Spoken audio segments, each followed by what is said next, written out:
My 26 male ex 25 female locked me out of my bedroom. So I broke up with her. Now everyone says I'm overreacting. Help? Original post. So me and my ex dated for about a year and a half now, and things were pretty easy going up until now. But I really need a little bit of help to see if I'm being reasonable. My ex-girlfriend and I got into a mild argument, basically surrounding our Halloween plans. She wanted to go out, I did not, and told her that she's more than welcome to go out. But going out into that many people would only stress me out, as I have agoraphobia. So, I'll be watching horror movies on the couch that night. She got mad at me for not letting her have input into what I do for Halloween, which I would understand if we were spending it together. But we don't have to anyway, so what's the issue? Well, after that, she keeps trying to get me to agree to go out. But I refuse because I would be entirely miserable the entire time. Finally, she screams at me that I'm on the couch tonight and slams my bedroom door behind her. Wouldn't let me into my own bedroom all night. My girlfriend does not live here. She spends the night, but she has her own space. I would consider doing what she did not just out of the question, but deeply disrespectful and toxic. So in the morning, I sat her down and explained that while the Halloween issue was blown out of hand, I was going to be ending the relationship because I did not feel respected anymore. She was nearly hysterical, asking if I was serious, that it isn't a big deal, and all kinds of other stuff I expected. What I wasn't expecting was my other friends agreeing and saying that a girl dumping you on a couch is just part of having a girlfriend. So I'm just overreacting. My family's on my side. My dad even laughed when I told him the story. But basically, other than my dad, my brothers and my stepmom, everyone thinks it was too much. So I guess I'm asking for help recognizing if I did. I do know that I tend to get a little harsh when it comes to things I view as disrespectful, so I'm open to hearing opinions. Now for the top advice before reading the mini update. Saying that a girl dumping you on a couch is just part of having a girlfriend. No, it isn't. In my opinion, you did the right thing. I wouldn't put up with that kind of nonsense either. I always wonder why people accept and think it's normal when I read a post about a partner being exiled to the couch or guest room. OP, breaking up about not respecting your choices, mental health and space are all completely valid reasons to break up. She gave you plenty of reasons for breaking up to choose from. She also has not reflected on her actions. She hasn't apologized nor realized how her behavior affected you negatively. Yeah, I don't know. If you're mad at your partner and don't want to sleep together, you should go to another room yourself, not lock your partner out. Here is a thought. Why didn't you take her butt home to her own apartment? OP is a lot nicer than I would have been. He let her lock OP out of his own bedroom and only threw her out in the morning. The moment my not even live-in partner yells that I am on a couch and locks me out of my own bedroom, I'm telling him that we are done, and he has 15 minutes to grab his stuff and get the heck out of my house. Or I'm getting him removed from the property by authorities. If my partner has a problem, he can choose to sleep elsewhere, but he is not going to dictate where I sleep, especially not in my house where he doesn't even live. Your ex saw your agoraphobia as an excuse, not a mental health issue. To make it worse, she said she should have an input in what you do, but it didn't sound like you had an input in what you did. You bent over backwards, so her night wasn't ruined. She then made you sleep on the couch. She became hysterical when you broke up with her because you took the control away from her. You did the right thing. This kinda hurts, because this is how I see it. But I was hoping I was reading too much into her actions, assigning meanings that weren't actually there or something. And while I'm still angry about what happened, the hurt of everything has been creeping in. So thank you for the comment, truly. This made me realize maybe I'm not crazy. Haha. Other than bending over backwards, I tend to be pretty chill about plans and stuff, because I'm used to it being an issue. Most people don't want to go to a Tuesday movie matinee, so I won't have a panic attack. So I don't even pick up on that stuff. It's her trying to force me to go out. And also the door thing. The door thing really got me mad, which I hate because being angry makes me feel like a bad person. But like, that's my door. That is my bed. What do you mean I'm on a couch? I was so truly offended that it actually makes me laugh now, lol. No, being mistreated is not a normal part of having a girlfriend. Yeah, that's how I see it, especially considering it's my place. Lol, I don't know why, but the fact that she doesn't live here keeps coming back. Like, huh? I do have a bit of a pride issue, which makes it hard for me to see if I'm getting too big for my britches, as my dad says. Haha. I worry that I perceive a slight much worse than it is. I mean, I guess with that, and how often I see it happen to other guys, I started thinking maybe this is one of those times I don't see that I'm being irrational. Now for the mini update. I've considered calling her to talk things through to try to make the breakup go smoother, because she's been blowing up my phone. But even if I do, it's not gonna be some blowout confrontation. At worst, it will be a lot of crying, probably mostly from me, which is why I don't want to do it. Also, because part of me is really hoping she will just chill out and stop messaging me. Other than that, I've been too busy putting up my Halloween decorations and making sure everything ready for trick-or-treaters to be really sad about my breakup. I know Halloween is forever away, but my nephew is 8. I'm his favorite uncle, and he loves Halloween. So I've made a game of having crazy decorations every year. So I've actually spent a fair amount of time in my yard, learning how to hide extension cords in grass, lol. He is gonna lose it when he sees everything. Next story. Ex-wife, female 36, shared online that I, male 36, left her because she couldn't have kids. Should I even say anything? We divorced 3 years ago. We were trying for kids for about a year, but to no avail. One day, out of nowhere, she drops on me that she doesn't want kids. I tried telling myself that maybe I don't want kids too, so I stayed to work in our relationship for another year and a half. Needless to say, I realized that not having children was not for me, and I definitely did want kids. When I told her this, she said that she still didn't want any kids. It was over after that. I am now in another relationship and engaged. My current partner and I are expecting, and she announced it on Instagram. She does have quite a big social media fan base, so the post did get some attention. I'm not really interested in the social media, that's her thing. I'll appear in her videos occasionally, but like I said, thing not mine. All was well, generally good responses. This was around 2 weeks ago. I went to a gathering with some friends on Saturday. As soon as I walk in, silence. These are mutual friends of my ex-wife and I. One of my actual friends pulled me aside and showed me something my ex-wife had said online and even attached a picture of us. What she said was so far from the truth. Think of it as a podcast-style video, which is not too long. She said that she was left because she was infertile. Then she started explaining how she feels like all the progress she made is set back to zero because I announced I'm having a baby. I mean, this is such a lie.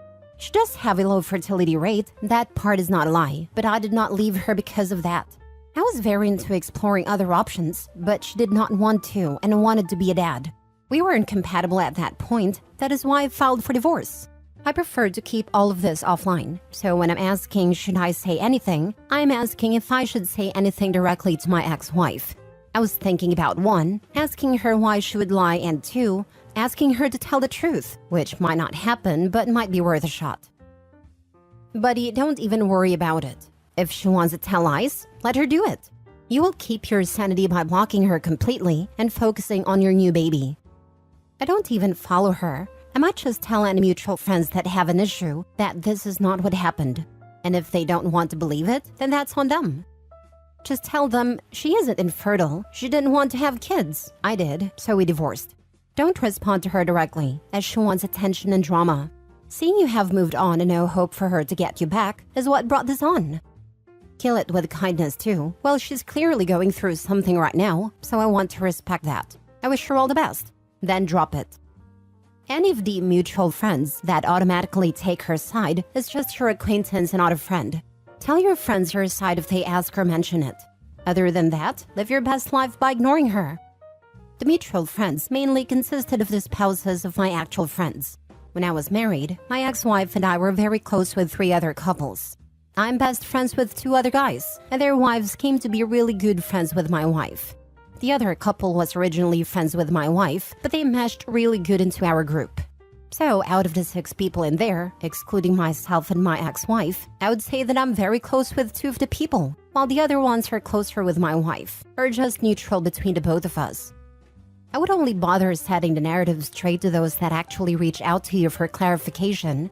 Those people are actually friends and concerned. Everyone else are just superficial friends, and probably wouldn't believe you anyway. Not everyone that reaches out is a friend. Some people reach out for the gossip. I would be careful who I tell much of anything to, but my general rule of thumb is if they have my direct contact info and reach out to me that way, we can talk. If social media is the only way we chat, and not even in person, I just ignore it. Talk to one or two mutual friends about the truth. The grapevine will take care of the rest. I agree. I don't know why OP didn't just do that on a day. He already had the elephant in the room, so he had a perfect opportunity to address it. Last story. I, 26 female, am pregnant after a fertility struggle and being told I may never get pregnant. My husband, 42 male, just admitted to having an affair and getting someone else pregnant. Not sure what to do. My husband and I got married 3 years ago. When I was a teenager, I was told that due to medical complications, I may never be able to have children. But after 2 years of trying infertility treatments, I'm now halfway through my pregnancy with our miracle baby. Unfortunately, because of some complications, I had to cut back on my hours at work as it's very physical. My husband offered to pick up more hours to compensate, so he has been working a lot more in the past 2 months and coming home later. I couldn't see that anything was amiss. Things were the same as they've always been. He always brings home flowers, food, things for the baby, coffee. He's always sending me thoughtful and loving texts through the day, and the gaps where he was unreachable were explainable. But this morning, he sat me down and gave me news that rocked me. He told me he's been having an affair for the past 6 weeks, and that his affair partner just found out that she's pregnant. He says that if she decides to keep the baby, she's going to raise it by herself, and that they mutually agreed to end a relationship already. He wants to make things right. I don't know how things can ever be right again. He just wants to move on from what he is calling his transgression. How do I ever forgive him? How do you deal with the unthinkable? How do I learn to live with the idea that my child's sibling might be out there somewhere someday? Most importantly, how do I learn to move on like he wants me to? Now for the advice before reading the mini update. Personally, the baby would get my maiden name and I'd serve him with divorce papers and child support. This one. There's no coming back from this, especially after how he confessed and acted as if it would be just another business deal that's already done. Let's forget about that and move on. Get tested ASAP. He had unprotected with at least her. Right, the freaking audacity. This is why there's like 1,000 seasons of Snapped on TV. I told my husband repeatedly that if he ever got another woman pregnant, it would be murder. Not saying Opie should unalive her husband. I'm not a violent person, but phew. I don't know about you, but how would it be okay having a baby with a man who just abandoned one? I keep coming back to this. It sounds like she's on the fence about the pregnancy, which is ultimately 100% her choice. But the ease with which he's willing to take the stance of just forgetting the whole thing happened is hard for me.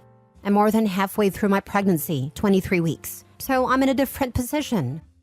OP, keep in mind you're only getting his version of what they discussed.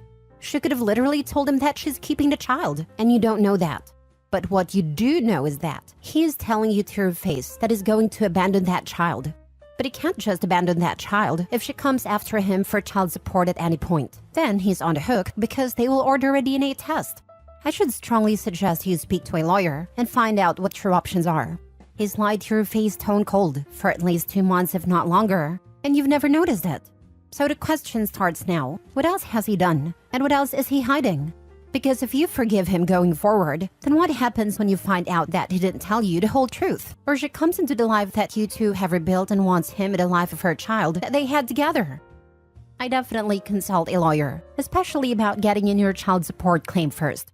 I've read here on Reddit that in some jurisdictions, the first claims get more, since it is based on a full income. And I definitely wouldn't just move on. I'd move out. The guy lied to you for weeks. He had no problem cheating on you. Who knows how many times he's done it before. He wouldn't have stopped or told you if she hadn't gotten pregnant. He endangered you and your child by having unprotected with other people. Ask your OBGYN to test you on your next visit. But now he has seriously impacted your family finances by having another child. And he just expects you to forgive and forget? Without putting in any of the work reconciliation usually entails? No, and ignore him and his flowers and loving texts. You deserve better, OP. It sounds like he has no remorse, and the only reason the affair ended was because she got pregnant. How could you possibly trust men like him? He sounds like he is minimizing his affair. If she keeps the baby and they still work together, I highly doubt he will completely cut things off. She'll be in his life from now on. Are you okay with that? Now for the mini update. I have an OB appointment for unrelated medical reasons tomorrow, at which I will make sure to request extensive testing. I have plans to meet with a lawyer on Monday. I'm talking to my sister to see if I can stay with her. My relationships with much of my family are fractious, but I have a pretty positive relationship with her. I will not be seeking other options other than having my baby, due to being pretty far along and having been told in the past I would not conceive. Regardless of what my husband has done, I love my child.